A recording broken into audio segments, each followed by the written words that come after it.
today with Abby Green. You are a veterinary assistant, correct? Yes, so I'm 26 and I work in animal medicine. I have had about 7 years experience working with animals, initially at an animal shelter and then at an animal emergency care center. Okay, great. Can you tell me what motivated you to pursue that career path? My love of animals. I think growing up I was always like instead of like playing with dolls, I'd play with stuffed animals. And if I saw a dog on the street, I would want to go pet it. I think I just naturally gravitated more towards animals and just loved them. I saw that they were just like this pure beam of light. And finding out that there's a career field in that was really exciting. And that's when I realized, oh, I could do this for a living. How do you stay updated with the latest developments in your industry, whether that's tech advancements or sort of like medical discoveries? How do you stay up to date? There's a lot of scholarly articles out that get published often, and a lot of the vets in the field also stay updated on that, and they'll kind of adjust their care based on the new and upcoming best practices or new medicine. And that keeps everyone in the loop, at least locally, regionally, wherever. What do you consider your greatest strengths and weaknesses as a professional? I think what is my greatest strength is also probably my greatest weakness, and it's my capacity to love and to care, and with that comes to feel. And as much as I love the field, there is like loss and sadness in it, but I think if I didn't feel it, I wouldn't be able to perform my job to the ability that I can. Can you tell me a little bit about how that's played out for you, like some examples and how you've coped with that? We get all the animals from the city or the county that it was in, but not all can be adopted out, unfortunately, whether that's for medical reasons or safety issues. But that doesn't mean that they weren't good with us with their in their time when we were caring for them. It just means that they're not safe for the community. So unfortunately, like even if I had a great relationship and loved that dog, doesn't mean that he or she should have been adopted out. And so ultimately, what that means is they would be euthanized. And I think coming to grapple with that is I don't always know what's best. I think I do, but I don't always. And I have to trust my team and the people who do know more than me to make the right decision. Can you describe a challenging situation you faced at work and how you overcame it? I think the most challenging ones are when we have to euthanize. I think kind of how I overcome that is I lean into the love and the compassion, whether that's at the ER when I can just be there for the family losing what they consider a member of their family and show up and be kind and helpful and hold space for them. So, yeah. How do you handle conflicts or disagreements with colleagues or with clients? I would say with colleagues, it's, smile and wave, like you just abide and get a manager if needed. And then with colleagues, I prefer just open, direct communication because I think conflict resolution breeds intimacy. What do you think sets you apart from other professionals who are also in your field? Hmm. I don't know. I don't think I am unique in any way. I think the cool thing about animal medicine is that everyone who's in it because it's a hard job. It's not easy physically, but it's really not easy emotionally. And to be in it means you have to you have a heart for it. Can you discuss a project or an accomplishment that you're particularly proud of? When I was at the animal shelter, there was a dog that had came in and it was like on the fence behaviorally. He was either going to be able to be redeemable or not. I spent weeks working with him. I'd come in on my days off and really tried training him, got him to a really good place, got him more stable emotionally. He was able to be adopted out. That was probably my best moment. That's incredibly heartwarming. That's a beautiful story. Thank you. How do you prioritize tasks and manage your time effectively?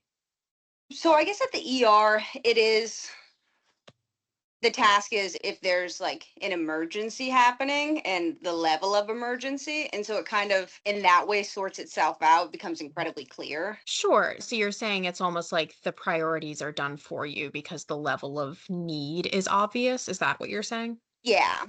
Okay. No, that makes sense, especially in an emergency setting. Where do you see yourself professionally in the next 5 years? I would like to go to school and become a vet tech. Can you tell me more about the difference between a vet tech and what you do now? Yeah, so as a vet assistant versus a vet tech has the ability to administer controlled medications to patients. They have a higher level of medical training and understanding, typically than assistants, not across the board, but over, in a general sense. What do you think are the most important qualities for success in your field?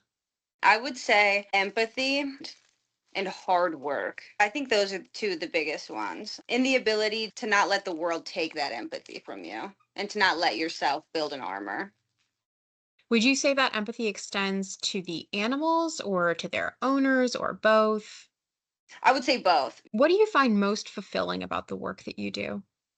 When I get to see them leave and go home or be adopted, that is hands down the best part. So that's a reward for you. Yeah. Great. What are some common misconceptions about your job?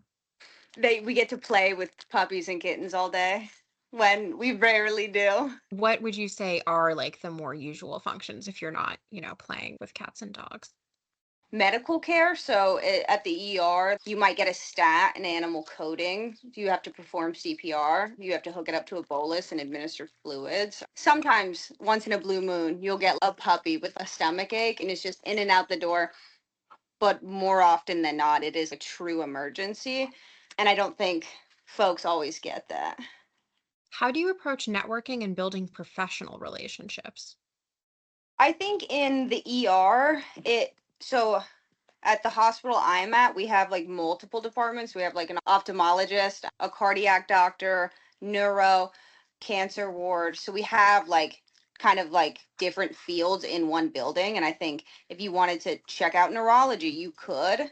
And because there's vets and vet techs and vet assistants in each of those, you can build it like that. How do you stay inspired and creative in your work? Hmm.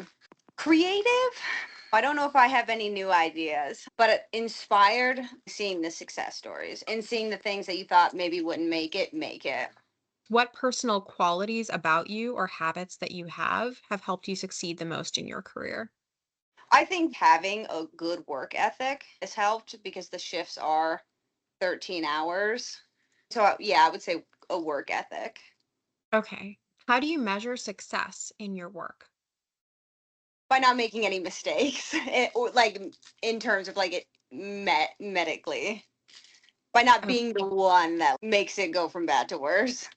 okay. What is one myth about your job you'd like to bust for any of the students who might watch this video? That you couldn't do it or that it's like not a good field. We make it a good field. If you like, we as individuals get to make it a good field. We get to not let the light dim from us. We get to carry it into the workplace. And there is, if you love animals, you do have the opportunity to like monetize that. Can you describe a turning point or an aha moment in your career? I think when I was at the animal shelter, unfortunately, because it was county funded, there wasn't options to do what we can do at the ER. And so I didn't really realize how much I loved medicine. Once I had gotten the job at the ER, I didn't realize how much there is. I didn't know animals did get MRIs. I didn't know that people were paying for that or that there were cardiac doctors. Just because at the shelter, we don't have the funds to dole that out. I would say that was a big turning point, learning that I can go from just more than just caring for them in a physical sense to caring for them medically. How do you handle failure or mistakes in your work? I try to do it with compassion. I try to recognize that we are all humans. Mistakes are bound to happen and that I'm not exempt from it and that it by far probably wasn't the worst one ever. Right. Moving on to education and training, what specific education or training prepared you for this career? I would say, well, thankfully, I feel like this job is pretty accessible to folks. If college is not an option, that's okay. You don't actually need it. And a lot is what a vet assistant can do varies by state. And then some states like DC and Wisconsin, you can become a vet tech by almost being grandfathered in. If you work long enough as a vet assistant, you can just get the license if you prove that you know what you're doing. And that way it's super accessible. Very interesting. I didn't know that you could do that in DC, right here in DC, that Yeah. you could sort of graduate up. without necessarily going back to school. That's Yeah. interesting. Have you pursued any additional certifications or professional development opportunities? When I was at the shelter, I got euthanasia certified. In a hospital setting, nobody but a doctor does it, but in a shelter setting, it doesn't have to be a doctor, but you do have to be licensed. So I was licensed there. Okay, what did you have to kind of undergo to get that licensure? The shelter paid for me to go down to like the Shenandoah area and take a 2-day course where somebody had come out and taught us what to do, prove that we knew how to administer the IVs, do the math on it. How do you ensure your skills and knowledge stay relevant in a rapidly changing industry? I think social media has offered really great ways to stay updated in that way, like with all the different avenues of communication now, that and scholarly articles being published. How do you continue to learn and grow professionally now? There are podcasts out there of vets talking, getting together, discussing new things that are coming out. I like to listen to those. I like to stay updated on what I think it's like the AVMA, it's like American Veterinary Medicine Associations. It's some acronym like that. I apologize if I butchered it, but they also publish new information, new articles, new research. So that helps as well. Great. Can you tell me about one significant lesson that you have learned in your career? To not let the hurt grind you down. When you see a lot of sadness, like whether it's families losing pets or you losing an animal that you were really attached to, I think we as humans, after being almost like seeing that at a large scale, we can almost become desensitized to it. But it puts up this wall between you and the suffering. So you stop feeling it. But I've come to realize that's not a good thing.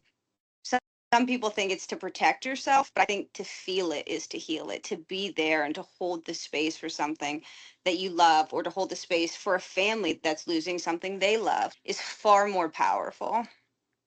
Are there any specific areas of your field that you're interested in exploring further through education or training? You can specialize, like you can be like a vet tech who specializes in critical care or that specializes in neurology. I have not explored or decided if I want to do that, but those are options.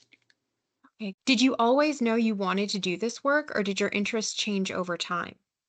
I knew I wanted this. I think since probably elementary school, like I knew, and I feel very fortunate and that I did have that direction of like, oh, this was my calling. How important is learning outside the classroom in your field? When a doctor graduates from vet school, they have to do a residency and they come out knowing less than the vet techs, less than the assistants, because they've been the ones hands on, boots on the ground, doing the things. They've just been reading about it.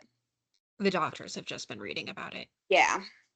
How do you mentor or help others grow in their education or training?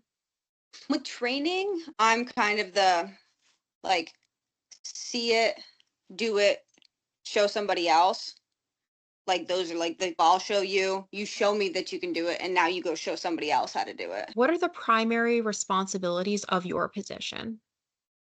So at the ER, there's two. You are either a triage nurse, bringing in the incoming animals, getting the information from the owners of what's going on, why are they coming in, all that. And then you're taking their vitals. If they're a stat, you're calling over the doctor, starting CPR, administering fluids, or you're just a critic care nurse, which is a patient comes in, the doctors have decided, okay, this pet needs to stay in the hospital overnight or for however long, and then they are assigned to you. And so it's your job through the next 13 hours to take care of them, check their vitals every few hours, keep their fluids up, administer medications. Would you say that that's like a typical day in your position? Yes. Can you describe your interactions with clients in your role? So in this case, it would be, the pet owners, perhaps. Yeah, I think when you approach people with an open mind and genuine curiosity and concern, I've always felt like that's been more receptive. If you come off like, why this pet looks fine, why are you here, that's when people start getting defensive, because ultimately like they do know their pet best, they do know when something's wrong. And I think oftentimes people can diminish that because, like, oh, you don't have any actual medicine knowledge. But they do. They know their pet. They know if something's wrong. And so when you approach them with compassion and just curiosity and kindness, that's when I feel like they're more receptive and more understanding and easier going when a change has to happen. How do you handle stress or pressure in your day-to-day work? I think at work, deep breaths, a lot of deep breaths, letting yourself eat and drink some water, and like not feeling like, because when you're in that state of like, oh, there's an emergency, and sometimes there's multiple emergencies a day, it's easy to like stay up here when it's like okay in between to like come back down. How do you balance your work responsibilities with your personal life? I think it takes practice, and I don't know if balance is real. I don't know if any of us ever learn how to truly master it. I think if I've had a particularly hard day, I can lean on like friends and family, whether to just support me emotionally or ask my husband, can you just pick up dinner? Like, I can't cook tonight. Or if it's been an okay day, no crazy emergencies, most of the patients have come and gone, like everyone's okay, then I feel more recharged, and then I'm able to fill my cup outside of work, whether that's connecting with friends or family. What is your favorite part of your typical workday and why? I think my favorite part is just getting to see them leave, go home with their family. It is truly the best feeling when like an owner is waiting in the room and we get to bring their pet back and they're so excited. The animal is so excited. Everyone wants to get out of there because it's not fun, but just getting to see them leave and their families stay whole is nothing beats it. What advice would you give to someone who is aspiring to do the role that you're in? It's hard, and in this field there is a lot of burnout and compassion fatigue, and if you want this, there is space for you, but you got to make space for you outside of work. You got to take care of yourself and don't take it home with